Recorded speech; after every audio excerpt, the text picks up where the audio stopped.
இறுதி சடங்குகள் இஸ்ரேல்ல தொடர்ச்சியாக இடம்பெற்று கொண்டு வருகிறது. அமெரிக்கா இந்தியாவை மிரட்டி இந்தியாவை அடிபணிய வச்சு ரஷ்யாவுக்கிட்ட இருந்து எண்ணெய் வாங்காம இந்த கார்க் தீவினுடைய முக்கியமான இடங்களை குறிவச்சு அமெரிக்கா தாக்குதல் செஞ்சிருக்காங்க. யுனைடெட் அரப் எமிரேட்ஸ்ல இப்ப வசிச்சு கொண்டு இருக்கிறவங்களுக்கு ஒரு முக்கியமான தகவல் ஒன்றை வெளியிட்டு இருக்காங்க. கட்டாயம் யுனைடெட் அரப் எமிரேட்ஸ்ல வச்சு கொண்டு இருக்கிறவங்க இந்த தகவலை பாருங்க. ஹொர்மோஸ் ஜலசந்தி கிட்ட நெருங்க இயலாம இருக்கு. 2500 கடற்படை வீரர்களை உடனடியாக அமெரிக்கா இப்ப மத்திய கிழக்குக்குள்ள இறக்கி இருக்காங்க. ஹவுத்திகள் ஒரு முக்கியமான அறிக்கை ஒன்றை வெளியிட்டு இருக்காங்க. இந்த யுத்தம் இந்த ஹொர்மோஸ் ஜலசந்தி பூட்டப்பட்டு இருக்கிறதால கடுமையாக லாபம் அடைஞ்ச ஒரு நாடு எது தெரியுமா? Saudi Arabia. பாபல் மந்தப் ஜலசந்திய ஹவுத்திகள் க்ளோஸ் பண்ணினாங்க அப்படின்னு சொன்னா சவுதி அரேபியாவுல இருக்கிற பிரின்ஸ் சுல்தான் அப்படிங்கிற அமெரிக்காவினுடைய பேஸ குறிவச்சு ஈரான் நடத்தின தாக்குதல்ல 5 KC-135 ரீஃபியூல் அல் தஃப்ரா ஏர்பேஸ் எந்த அளவுக்கு பாதிக்கப்பட்டிருக்கு அப்படின்னு சொல்லி பார்க்கலாம். இஸ்ரேல் அமெரிக்கா ஒன்றிணைந்து ஈரானினுடைய மினாப் பிரைமரி பள்ளி மேலே தாக்குதல் நடாத்தி சுமார் 165 பச்சிலம் குழந்தைகளை படுகொலை செய்து இன்றுடன் 15 நாட்கள் நிறைவடைஞ்சிருக்கு. அந்த அடிப்படையில ஒவ்வொரு நாளுமே நம்ம வீடியோக்கள் பதிவு செஞ்சு கொண்டிருக்கோம். இந்த யுத்தம் சம்பந்தமா என்னவெல்லாம் நடந்து கொண்டிருக்கு அப்படிங்கிறத இன்றைய நாளினுடைய முதலாவது விடயம் டொனால்ட் ட்ரம்ப் கிட்ட இருந்தே வரலாம், அமெரிக்காவுக்கிட்ட இருந்தே நம்ம ஆரம்பிக்கலாம். டொனால்ட் ட்ரம்ப் இன்னைக்கு ஒரு மீட்டிங் ஒன்று அரேஞ்ச் பண்ணியிருக்காரு. முக்கியமான தளபதிகள் தலைவர்கள் எல்லாருமே ஒன்று சேர்ந்து இந்த கூட்டத்துல கூடி டொனால்ட் ட்ரம்ப் ஒரு ஃபைனல் முடிவை வெளியிட்டு இருக்கார். இந்த யுத்தத்தினுடைய முடிவு எப்ப அப்படிங்கிற சம்பந்தமா அதாவது அவர் சொல்லியிருக்கார் என்ன அப்படின்னு சொன்னா, இந்த யுத்தம் இப்போதைக்கு முடியக்கூடிய எந்த ஒரு சாத்தியக்கூறுகளுமே இல்லை. இந்த யுத்தத்தை அமெரிக்கா தொடர்ச்சியாக கொண்டு செல்லும். அதற்குரிய அடுத்த கட்ட நடவடிக்கைகளை தான் நம்ம மேற்கொள்ளணும் அப்படிங்கிற அடிப்படையில அவங்களுடைய அதிகாரிகளுக்கும் டொனால்ட் ட்ரம்ப் அறிவுரை செஞ்சிருக்கார். இதனை தொடர்ந்து உடனடியாக கார்க் அப்படிங்கிற ஈரானினுடைய தீவு ஞாபகம் வரும் அப்படின்னு சொல்லி நினைக்கிறேன். பழைய அதாவது இந்த யுத்தம் துவங்கினத்துக்கு பின்னரே ஒரு வீடியோவில் இந்த கார்க் தீவு பற்றி முழுமையாக நம்ம பார்த்திருக்கோம். ஈரானினுடைய எண்ணெய் ஏற்றுமதி செய்யறதுக்கு எண்ணெய்களை பரிமாற்றக்கூடிய நிலையமாக இந்த தீவை ஈரான் வச்சு கொண்டிருக்காங்க. இந்த தீவு எந்த இடத்துல இருக்கு அப்படின்னு சொல்லியும் பார்த்திருந்தோம். இந்த மெப்பை நீங்க பார்க்கலாம். சிவப்பு வட்டம் போட்டு காட்டி இருக்கிற இடத்துலதான் அந்த பேர் இருக்கு. அந்த அடிப்படையில இந்த கார்க் தீவினுடைய முக்கியமான இடங்களை குறிவச்சு அமெரிக்கா தாக்குதல் செஞ்சிருக்காங்க.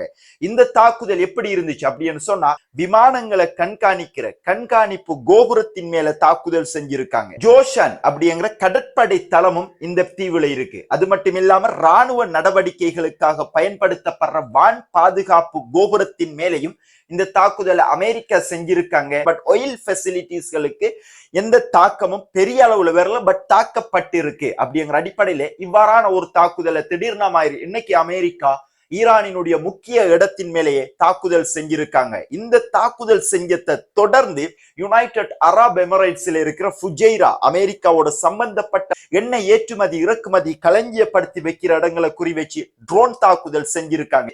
இது இந்த கார்க் தீவுல அமெரிக்கா செஞ்ச தாக்குதலுக்கு பதிலடியாக யுனைடெட் அரப் எமிரேட்ஸினுடைய இந்த எண்ணெய் நிலையத்தின் மேல ஈரான் தாக்குதல் செஞ்சிருக்காங்க. இதனை தொடர்ந்து ஈரானினுடைய காத்தமல் அன்பியா ராணுவ வான் பாதுகாப்பு தலைமையகம் யுனைடெட் அரப் எமிரேட்ஸ்ல இப்ப வசிச்சு கொண்டு இருக்கிறவங்களுக்கு ஒரு முக்கியமான தகவல் ஒன்றை வெளியிட்டு இருக்காங்க. கட்டாயம் யுனைடெட் அரப் எமிரேட்ஸ்ல வசிச்சு கொண்டு இருக்கிறவங்க இந்த தகவலை பாருங்க. அதே போன்று உங்களுடைய பிள்ளைகள் உங்களுடைய சொந்தங்கள் யுனைடெட் அரப் எமிரேட்ஸ்ல வசிச்சு கொண்டிருக்கும் நீங்க நாட்டில் இருப்பீங்க, நீங்களும் இந்த தகவலை கேளுங்க. என்ன அப்படின்னு சொன்னா, ஈரான் ஏற்கனவே அறிவிப்பு வெளியிட்டு இருந்தாங்க. முக்கியமான பேங்க்கள் இருக்கிற இடங்களுக்கு பக்கத்துல யாரும் இருக்கணும், 1 கிலோமீட்டருக்கு தள்ளியே நீங்க இருங்க அப்படின்னு சொல்லி ஏற்கனவே அறிவிப்பு வெளியிட்டு இருந்தாங்க. இப்ப காத்தமல் அன்பியா அறிவிப்பு வெளியிட்டு இருக்காங்க. என்ன அப்படின்னு சொன்னா, துறைமுகத்து வேலைறவங்க துறைமுகத்துக்கு போக வேணாம், அதுல இருந்து விலகியே இருங்க. கப்பல் கட்டுமான துறைகளுக்கு அருகில இருக்கிறவங்க, கப்பல் கட்டுமான நிறுவனங்களை வேலை செய்யறவங்க, அதன் அருகில இருக்கிறவங்க அதனை விட்டு விலகியே இருங்க. அமெரிக்காவோட சம்பந்தப்பட்ட ராணுவ நிலையங்கள் ராணுவ கட்டமைப்புகள் அமெரிக்க வீரர்கள் இன்கேஸ் நான் சொல்றேன் என்ன அப்படின்னு சொன்னா தெரியாம இப்ப அமெரிக்கா வீரர்களை ஹோட்டல்களையும் பொதுமக்கள் வசிக்கிற இடங்களையும் வீடுகளை கொடுத்து தங்க வச்சு கொண்டிருக்காங்க யுனைடெட் அரப் எமிரேட்ஸ். சோ அதுலயும் கொஞ்சம் கவனமாயிருங்க. அமெரிக்கர்கள் உங்களுடைய பிரதேசங்கள்ல நடமாட்டம் இருந்தா அவங்கள்ட்ட இருந்தும் கொஞ்சம் விலகியே இருங்க அப்படின்னு சொல்லி ஈரானினுடைய காத்தமல் அன்பியா இந்த கடுமையான எச்சரிக்கையை வெளியிட்டு இருக்காங்க. காரணம், இந்த கார்க் தீவின் மேல அமெரிக்கா தாக்குதல் செஞ்சதால முக்கிய தளங்களை குறிவச்சு வரலாறு காணாத ஒரு அடியொண்ட நாங்க யுனைடெட் அரப் எமிரேட்ஸுக்கு வழங்க போறோம். இவ்வளவு நாளும் அடிச்சதே வரலாறுகள் எழுதப்பட்டு கொண்டிருக்கிற அடி. இதுக்கு பிறகும் ஈரான் யுனைடெட் அரப் எமிரேட்ஸுக்கு அடிக்க போறோம் அப்படின்னு நான் சொல்லி கொண்டிருக்காங்க. சோ இந்த யுத்தம் மீண்டும் நான் சொல்றேன், இப்போதைக்கு முடியக்கூடிய எந்த ஒரு சாத்தியக்கூறுகளுமே இல்லை. தொடர்ச்சியாக அடுத்த கட்டத்தை நோக்கி இந்த யுத்தம் போய்கொண்டிருக்கு. நிரூபிக்கும் வகையிலே இன்னும் முக்கியமான சம்பவங்கள் நடந்திருக்கு. என்ன அப்படின்னு சொன்னா, இந்த யுத்தம் ஆரம்பிக்கிறதுக்கு முதல் டொனால்ட் ட்ரம்ப் சொல்லியிருந்தார், ஈரானுக்கிட்ட இந்த ஹொர்மோஸ் ஜலசந்திய மூடும் அளவுக்கு அவ்வளவு பெரிய சக்தி எல்லாம் கிடையாது. அமெரிக்க ராணுவ வீரர்கள், அமெரிக்காவினுடைய நேவி இதை முறியடிச்சிருவாங்க. ஈரான் நம்ம முதற்கட்ட தாக்குதல் செஞ்சோம் அப்படின்னு சொன்னாலே அதற்கு அடுத்த நாட்கள்ல ஈரான் சரணடைஞ்சிரும். ஒரு 2-3 கிழமைக்குள்ள இந்த யுத்தம் முடிவடைஞ்சிரும் அப்படின்னு சொல்லி டொனால்ட் ட்ரம்ப் சொல்லி இருந்தார். பட் இப்ப டொனால்ட் ட்ரம்ப் அவங்களுடைய அதிகாரிகளுக்கிட்ட டிஸ்கஸ் பண்ணி இருக்காராம். என்ன அப்படின்னு சொன்னா, நம்ம எதிர்பார்த்ததை விட ஈரான் கடுமையான தாக்குதல்களை செஞ்சு கொண்டு வராங்க. உண்மையிலே இருந்தாங்க, அமெரிக்கா எதிர்பார்த்ததை விட பயங்கரமான தாக்குதல்களை ஈரான் செஞ்சு கொண்டு வராங்க. அது மட்டும் இல்லாம ஹொர்மோஸ் ஜலசந்தி கிட்ட நெருங்க இயலாம இருக்கு. அதாவது அதுக்குள்ள என்டர் ஆனா ஈரான் எதுக்குள்ளால மிசைல் அடிப்பாங்க அப்படின்னு சொல்லி தெரியாது. இன்னும் கொஞ்சம் காலம் நமக்கு வேண்டும் ஹொர்மோஸ் ஜலசந்தியை நாம கட்டுப்படுத்துறதுக்கு. இதுக்குரிய அடுத்த கட்ட நடவடிக்கையை நாம் எடுக்கணும். அப்படிங்கிற அடிப்படையில 2500 கடற்படை வீரர்களை உடனடியாக அமெரிக்கா இப்ப மத்திய கிழக்குக்குள்ள இறக்கி இருக்காங்க. ஹொர்மோஸ் ஜலசந்தியை ஈரானினுடைய கட்டுப்பாட்டில இருந்து மீட்கிறதுக்காகத்தான் இந்த 2500 அமெரிக்க வீரர்களை மத்திய கிழக்குக்குள்ள களமிறக்கி இருக்காங்க. இந்த 2500 வீரர்களும் மோஸ்ட் லைக்லி யுனைடெட் அரப் எமிரேட்ஸ்ல தான் இருக்கணும். ஹை டெக்னாலஜியான தொழில்நுட்பங்களை பயன்படுத்தியும் ஈரான் எப்படி இந்த ஹொர்மோஸ் ஜலசந்தியை கட்டுப்படுத்தி இருக்காங்க அப்படின்னு சொல்லி ஆரம்பத்துல பார்த்து பின்னர் அதனை முறியடிக்கிறதுக்குரிய வேலைகளையும் செய்வதற்காக இந்த படைப்பிரிவுகள் உள்ள என்டர் ஆகியிருக்காங்க அப்படின்னு சொல்லலாம். இவங்க வந்ததை தொடர்ந்து ஈரானிய ராணுவம் ஒரு அறிவிப்பு வெளியிட்டு இருக்காங்க. என்ன அப்படின்னு சொன்னா, பல ஆயிரம் வருடங்களாக ஈரான் பல எதிரிகளை பார்த்திருக்கு. எங்கள் மண்ணில காலடிப்பட்ட ரோமர்களையும் ஈரான் விரட்டி அடிச்சிருக்கு. உங்களினுடைய காலடி தடங்கள் எப்ப எங்களுடைய மண்ணில படும் அப்படின்னு சொல்லி நாங்க காத்து கொண்டிருக்கோம். உள்ள வாரது வேணா உங்களுடைய விருப்பமா இருக்கலாம், ஈரானை விட்டு வெளியே போறது அப்படிங்கிறத நாங்க தான் முடிவு செய்யணும் அப்படின்னு சொல்லி ஈரானினுடைய காத்தமல் அன்பியா ராணுவ அமைப்பு இந்த அறிக்கையை வெளியிட்டு இருக்காங்க அப்படின்னு சொல்லலாம். ஏற்கனவே ஹொர்மோஸ் ஜலசந்தி பூட்டப்பட்டு இருக்கிறதால எண்ணெய் விலை நம்ம நினைச்சதை விட பயங்கரமா அதிகரிச்சிருக்கு. நம்மளுடைய நாடு மட்டுமில்ல, உலகளாவிய ரீதியில பல நாடுகளையும் அதிகரிச்சிருக்கு. இப்ப ஹவுத்திகள் ஒரு முக்கியமான அறிக்கை ஒன்று வெளியிட்டு இருக்காங்க. இந்த யுத்தம் ஆரம்பிக்கப்பட்டு கிட்டத்தட்ட 14 நாட்கள் முடிவடைஞ்ச நிலையில ஹவுத்திகள் இந்த அறிவிப்பை வெளியிட்டு இருக்காங்க அப்படின்னு சொல்லலாம். என்ன அப்படின்னு சொன்னா, எந்த நேரங்களையும் ஹவுத்திகள் ஈரானோட இந்த யுத்தத்துக்குள்ள நுழையலாம். 0 ஹவர் அப்படின்னு சொல்லியிருக்காரு. அதாவது ஒரு நிமிஷம் கூட எங்களுக்கு தேவையில்லை, கரெக்டான டைம்ல இந்த யுத்தத்துக்குள்ள நாங்க என்டர் ஆகும். அதாவது அவங்க சொல்ல வர விஷயம் என்ன அப்படின்னு சொன்னா, ஈரானினுடைய ஆர்டர் எங்களுக்கு கிடைச்ச உடனே நாங்க இந்த யுத்தத்துக்குள்ள என்டர் ஆகும். அது மட்டும் இல்லாம இன்னொரு விஷயம் ஒன்றையும் அவர் சொல்லியிருக்காரு. என்ன அப்படின்னு சொன்னா, இன்னொரு ஜலசந்தியும் வெகு விரைவில் பூட்டப்படலாம் அப்படின்னு சொல்லி ஹவுத்திகள் இந்த அறிவிப்பை வெளியிட்டு இருக்காங்க அப்படின்னு சொல்லலாம். பாபல் மந்தப் ஜலசந்தியை கன்ஃபார்ம் அவங்க பூட்ட போறாங்க அப்படின்னு சொல்லி நமக்கு விளங்குது. அதுக்கு முன்னாடி இந்த ஹொர்மோஸ் ஜலசந்தி பூட்டப்பட்டிருக்கிறதால கடுமையாக பாதிக்கப்பட்ட நாடுகள் United Arab Emirates, Qatar, Kuwait, Bahrain, Iraq போன்ற நாடுகள் கடுமையா பாதிக்கப்பட்டிருக்கு. ஆனா மத்திய கிழக்குல இந்த ஹொர்மோஸ் ஜலசந்தி பூட்டப்பட்டிருக்கிறதால கடுமையாக லாபம் அடைஞ்ச ஒரு நாடு எது தெரியுமா? Saudi Arabia. சவுதி அரேபியாவுக்கு கடல் அப்படிங்கிறது பாரசீக வளைகுடா மட்டுமில்லை, செங்கடல் சைட்லயும் சவுதி அரேபியாவினுடைய ஜித்தா உட்பட முக்கியமான துறைமுகங்கள் செங்கடல் பக்கம் இருக்கு. ஏனைய அரபு நாடுகள் எல்லாம் திக்குமுக்காடி கொண்டிருக்க போல இலகுவாக சவுதி அரேபியா செங்கடல் ஊடாக பல கப்பல் போக்குவரத்துக்களை தொடர்ச்சியாக செஞ்சு கொண்டிருக்காங்க. எண்ணெய் ஏற்றுமதி செஞ்சு கொண்டிருக்காங்க, கேஸ் ஏற்றுமதி செஞ்சு கொண்டிருக்காங்க. முன்னர் எப்பொழுதும் இல்லாத அளவுக்கு ஏனைய நாடுகள் எல்லாமே வீழ்ச்சி அடைஞ்சு கொண்டிருக்க போல சவுதி அரேபியாவினுடைய பொருளாதாரம் நினைச்சதை விட பயங்கரமா வளர்ச்சி அடைஞ்சு கொண்டு செல்லுது. இப்ப இந்த புகைப்படத்தை நீங்க பார்க்கக்குள்ள சவுதி அரேபியா இப்ப நான் இதுல சிவப்பு கோடு போட்டு காட்டி இருக்கிற இந்த செங்கடலூடாகத்தான் ஏசியன் நாடுகளுக்கு இயற்கை எரிவாயு, எண்ணெய் போன்ற கச்சா எண்ணெய் மற்றும் மேலதிக பொருட்களை ஏற்றுமதி செஞ்சு கொண்டிருக்காங்க. அதே போன்ற அவங்களுடைய நாட்டுக்குள்ளேயும் பொருட்களை இறக்குமதி செஞ்சு கொண்டிருக்காங்க. இப்ப மீண்டும் பாபல் மந்தப் ஜலசந்திய ஹவுத்திகள் க்ளோஸ் பண்ணினாங்க அப்படின்னு சொன்னா ஹொர்மஸ் ஜலசந்தியில இப்ப கப்பல் கீழத்தேய நாடுகளுக்கு வாரத்துக்கு வழி இல்லை. அதே மாதிரி பாபல் மந்தப் ஜலசந்தியில இருந்து சவுதி அரேபியாவில இருந்து வார கப்பல்களும் இனி கீழத்தேய நாடுகளுக்கு வாரத்துக்கு வழி இல்லை. இனி கப்பல் கீழத்தேய நாடுகளுக்கு வரணும் அப்படின்னு சொன்னா, கச்சா எண்ணெய் வரணும் அப்படின்னு சொன்னா, இன்கேஸ் பாபல் மந்தப் ஜலசந்தி ஹவுத்திகள் பூட்டினா என்ன செய்யணும் அப்படின்னு சொன்னா, சுயஸ் கால்வாய் வழியாக போய் மத்திய தரைக்கடலுக்கு போய் மத்திய தரைக்கடல்ல இருந்து மொத்த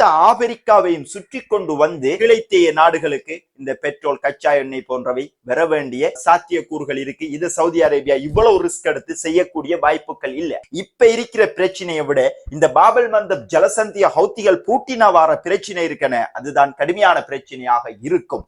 இதே நேரங்கள்ல அப்பாஸ் ஆராய்ச்சி ஒரு முக்கியமான அறிவித்தல் ஒன்று வெளியிட்டு இருக்காரு. என்ன அப்படின்னு சொன்னா, இந்த யுத்தம் ஆரம்பிக்கிறதுக்கு முன்னர் அமெரிக்கா வந்து இந்தியாவை மிரட்டி இந்தியாவை அடிபணிய வச்சு ரஷ்யாவுக்கிட்ட இருந்து எண்ணெய் வாங்காம அமெரிக்காவுக்கிட்ட இருந்து எண்ணெய் வாங்குற அளவுக்கு இந்தியாவை டொனால்ட் ட்ரம்ப் மிரட்டி அடிபணிய வச்சிருந்தார். இப்ப அதே டொனால்ட் ட்ரம்ப், அதே வெள்ளை மாளிகை என்ன செஞ்சு கொண்டிருக்காங்க, என்ன சொல்லி கொண்டிருக்காங்க அப்படின்னு சொன்னா, எண்ணெய் ஏற்றுமதி 20% தடைப்பட்ட காரணத்தால ஒட்டுமொத்த உலகத்துக்கு தான் ஸ்ட்ரைட் ஆஃப் ஹார்மோஸ்ல இருந்து எண்ணெய் ஏற்றுமதி செய்யறது வந்து 20%. தெற்காசியா நாடுகளை பொறுத்த வரைக்கும் கிட்டத்தட்ட 60% மேற்பட்ட எண்ணெய் வந்து கொண்டிருக்கிற வழி ஹொர்மோஸ் ஜலசந்தி. மேக்சிமம் பாதிக்கப்பட போவது தெற்காசியா நாடுகள். அப்ப அமெரிக்கா என்ன சொல்லி இருந்தாங்க இந்தியாவுக்கிட்ட அப்படின்னு சொன்னா, நீங்க இப்ப வந்து ரஷ்யாவுக்கிட்ட எண்ணெய்களை இறக்குமதி செஞ்சு கொள்ளுங்க அப்படின்னு சொல்லி கொண்டிருக்காங்க. ரஷ்யாவுக்கு இது வந்து பெரிய அளவுல பிளஸ் பாயிண்டா இருக்கு அவங்களுடைய எண்ணெயை விற்கிறதுக்கு. இது ஐரோப்பிய நாடுகளுக்கு விழுந்த மிக பெரிய அடி. எந்த ஒரு சந்தர்ப்பத்திலையும் ஐரோப்பிய நாடுகள் ரஷ்யாவை வளர விடவே கூடாது அப்படிங்கிற ஒத்த முடிவோட இருக்காங்க. இப்ப அமெரிக்கா இவ்வாறான விஷயங்களை செஞ்சு கொண்டிருக்கிறது எல்லாமே எதை குறிப்பிடுது அப்படின்னு சொன்னா, ஐரோப்பிய நாடுகள் நடுவுல நின்னுக்கு பரிதாபப்பட்டு போயிருக்காங்க அப்படிங்கிறத அப்பாஸ் ஆராய்ச்சி சொல்லி இருக்காரு அப்படின்னு சொல்லலாம். அடுத்து பார்த்தோம் என்ன அப்படின்னு சொன்னா, KC-135 அப்படிங்கிற விமானம் ஈராக்ல விபத்துக்குள்ளா இருந்துச்சு அப்படிங்கிற தகவல்களை நேற்றைய வீடியோல நம்ம பார்த்திருந்தோம். அந்த அடிப்படையில அதுல பயணிச்ச 6 பேரும் அதோட சேர்ந்து விழுந்துட்டாங்க அப்படின்னு சொல்லியும் நாம சொல்லியிருந்தோம். பட் இறப்பு எண்ணிக்கை எத்தனை அப்படின்னு சொல்லி நம்ம நேற்று வீடியோ போட்ட டைம் வரைக்கும் அமெரிக்கா சொல்லல. காரணம் 2 பேர் மிஸ்ஸிங்ல இருந்தாங்க. இப்ப அந்த 2 பேரையும் கண்டுபிடிச்சு மொத்தமாக 6 பேரும் இறந்திருக்காங்க அப்படின்னு சொல்லி அமெரிக்காவினுடைய சென்டகாம் அறிவிச்சிருக்காங்க. இதுவரைக்கும் இந்த யுத்தத்துல 13 அமெரிக்க வீரர்கள் கொல்லப்பட்டிருக்காங்க. அது மட்டும் இல்லாம படுகாயம் அடைஞ்சு இப்பயுமே வந்து கிரிட்டிக்கலான கண்டிஷன்ல 10 பேர் இருக்காங்க. 200 பேர் மட்டும் காயம் அடைஞ்சிருக்காங்க அப்படிங்கிறத அமெரிக்காவினுடைய சைட்ல இருந்து வந்து கொண்டிருக்கிற தகவலாக இருக்கு. இந்த KC-135 விமான விபத்தின் பின்னர் மீண்டும் ஒரு முக்கியமான அறிக்கை ஒன்று வந்திருக்கு. என்ன அப்படின்னு சொன்னா, சவுதி அரேபியாவுல இருக்கிற பிரின்ஸ் சுல்தான் அப்படிங்கிற அமெரிக்காவினுடைய பேச குறி வச்சு ஈரான் நடத்தின தாக்குதல்ல 5 KC-135 ரீஃபியூலிங், அதாவது வானத்துல வச்சு ஜெட் விமானங்களுக்கு பெட்ரோல் அடிக்கிற இந்த விமானங்களை சும்மா ஈஸியா நம்ம எக்ஸாம்பிளுக்கு சொல்லணும் அப்படின்னு சொன்னா, பறந்துக்கு திர்ற ஒரு பெட்ரோல் செட் அப்படின்னு சொல்லலாம். இந்த விமானங்கள் மேலதிகமாக 5 விமானங்களை தாக்குதல் செஞ்சு அழிச்சிருக்காங்க அப்படின்னு சொல்லி நாம சொல்லல, WSJ இதை வெளியிட்டு இருக்காங்க. இப்ப வந்து அமெரிக்கா பிரின்ஸ் சுல்தான் பேஸ்ல இருந்த மேலதிகமாக இருந்த இந்த ரீஃபியூலிங் 135 அப்படிங்கிற விமானங்கள் எல்லாத்தையுமே இஸ்ரேலினுடைய டெல் அவீவுக்கு இப்ப மாத்தி கொண்டு இருக்காங்க. இன்னைக்கு மட்டும் ஈரானினுடைய தாக்குதல்ல பஹ்ரைனினுடைய மனாமா தலைநகரம் 4வது முறையாக தாக்கப்பட்டிருக்கு. இப்ப இந்த பஹ்ரைனை நினைக்க கொள்ளதான் நம்ம கொஞ்சம் சிரிப்பு பெறும். என்ன அப்படின்னு சொன்னா, ஒரு குட்டி ஒரு நாடா இருந்துக்கு எவ்வளவு வேலைகளை ஈரானுக்கு எதிராக பார்த்திருக்காங்க அப்படின்னு சொன்னா, மொத்த ஈரானினுடைய அத்தனை உளவு தகவல்களும் வந்து சேர்ற இடமாக இந்த பஹ்ரைன் தான் இருந்திருக்கு. அதுக்கு தான் இந்த குட்டி பஹ்ரைனை ஈரான் இவ்வளவு செஞ்சு கொண்டிருக்கிறதுக்குரிய காரணம் அமெரிக்காவினுடைய ஒரு பேஸ், ஒரு நாட்டையே ஒரு பேஸா மாத்தி வச்சிருக்காங்க பஹ்ரைனை. அதுக்கு தான் ஈரான் இவ்வளவு தாக்குதல்களை செஞ்சு கொண்டிருக்காங்க அப்படின்னு சொல்லலாம். ஒரு புறமாக இருக்கக்குள்ள அல் டர்ஃபா ஏர் பேஸ்ல இருந்து உத்தியோகபூர்வமான ஒரு புகைப்படம் ஒன்று இன்னைக்கு வெளியாகி இருக்கு, சேட்டலைட் புகைப்படம். என்ன அப்படின்னு சொல்லி நீங்களே பாருங்க. அதாவது இந்த யுத்தத்துக்கு முதல் எப்படி இந்த பேஸ் இருந்துச்சு அப்படிங்கிறத பச்சை பொட்டிக்குள்ள நான் காட்டியிருக்கேன். அதே மாதிரி சிவப்பு பொட்டி போட்டு நான் காட்டியிருக்கிறது யுத்தத்திற்கு பின்னர், அதாவது யுனைடெட் அரப் எமிரேட்ஸினுடைய மிக முக்கியமான அமெரிக்காவினுடைய பேஸான அல் தஃப்ரா ஏர் பேஸ் வந்து எந்த அளவுக்கு பாதிக்கப்பட்டிருக்கு அப்படின்னு சொல்லி பார்க்கலாம். 60% மேலாக தரைமட்டமாக்கி இருக்காங்க. யுனைடெட் அரப் எமிரேட்ஸ்ல இருக்கிற அமெரிக்காவினுடைய பேச ஈரானினுடைய மிசைல் வந்து தாக்கினத்துல வட்டம் ஒன்று உருவாகி இருக்காம். எப்படி அப்படின்னு சொன்னா நிலத்துல துளைகள் உருவாயிருக்காம். 10 மீட்டர் விட்டம் கொண்ட பாரிய வட்டங்கள் நிறைய அல் தஃப்ரா ஏர்போர்ட்ல ஏர்பேஸ்ல ஏற்பட்டிருக்கு. இஸ்ரேலை குறிவச்சும் தொடர்ச்சியாக ஈரான் பல தாக்குதல்களை செஞ்சு கொண்டு வராங்க. இஸ்ரேல் மேல கிட்டத்தட்ட நான் நேரத்தோட சொன்னதாங்க. இப்ப இவ்வளவு நேரமே வந்து அரபு நாடுகள்ல நடக்கிற தாக்குதல் சம்பவங்களை நம்ம இதுல இன்க்ளூட் பண்ணியிருந்தோம், பார்த்திருந்தோம். அங்க இருந்து தகவல்கள் அவுட் ஆகுது, அதனால நம்ம பார்த்திருந்தோம். பட் இஸ்ரேலுக்குள்ள ஹை சென்சிட்டிவாக எந்த ஒரு தாக்குதல்களினுடைய விளைவுகளையும் வெளியே சொல்லுவதற்கு இஸ்ரேல் சொல்லவே இல்லை. இதுவரைக்குமே வந்து ஒரு 5 தொடக்கம் 10% தான் அரபு நாடுகளுக்கு ஈரான் தாக்குதல் செஞ்சு கொண்டிருக்காங்க. மீதமாக இருக்கிற 90 தொடக்கம் 95 ஒவ்வொரு அலையிலையும் இருக்கிற தாக்குதல்ல குறி வைக்கிறது என்னவோ இஸ்ரேலை தான். இஸ்ரேல் அந்த அளவுக்கு பெரிய அளவுல பாதிக்கப்பட்டிருக்கு. அதுக்கு நேற்றிரவு நடந்த ஒரு தாக்குதல் சம்பவம் புகைப்படத்தை நீங்க பார்க்கலாம். இந்த மிசைல் வந்து ஹைஃபாவினுடைய ஒரு முக்கியமான இடத்தை நேற்று தாக்குதல் செஞ்சிருக்கு. அது மட்டும் இல்லாம தெற்கு இஸ்ரேல் பிரதேசங்கள்ல நெவாட்டிம் ஏர்பேஸை குறிவச்சும் ஈரான் தாக்குதல் செஞ்சிருக்காங்க. இறுதி சடங்குகள் இஸ்ரேல்ல தொடர்ச்சியாக இடம்பெற்றுக் கொண்டு வருது. எதை மறைச்சாலும் சரி, சில விஷயங்களை நம்ம மறைக்க இயலாத. அது மட்டும் இல்லாம யுத்தத்துல மரணிக்கிற இஸ்ரேலியர்களுக்கு நட்டையீடு அத்தனையுமே வந்து இஸ்ரேலை கொடுத்து கொண்டு இருக்காங்க. அதுக்கண்டே ஒரு டிபார்ட்மெண்ட் உருவாக்கி இஸ்ரேலுக்குள்ள யுத்தத்துல உங்களுடைய வீடு சேதமடைஞ்சிருக்கா, எவ்வளவு சேதமடைஞ்சிருக்கா அப்படின்றத பார்த்து நாங்க உங்களுக்கு தரோம். அதே மாதிரி உங்களுக்கு சொத்துக்கள் இழப்பா, அதுக்கு ஒரு வேற ஒரு அமௌண்ட். அதே மாதிரி உயிரிழப்பா உங்களோட குடும்பத்துல, அதுக்கு ஒரு அமௌண்ட் அப்படின்னு சொல்லி ஒரு டிபார்ட்மெண்ட்டை இஸ்ரேல் உருவாக்கி அவங்களுடைய மக்களுக்கு இப்படி செஞ்சு கொண்டிருக்காங்க. அப்படின்னு சொன்னா யுத்தத்தினுடைய தீவிரம் இஸ்ரேலுக்குள்ள எப்படி இருக்கும் அப்படிங்கிறத நம்ம ஓரளவுக்கு ஊகிக்கலாம் அப்படின்னு சொல்லி நினைக்கிறேன்.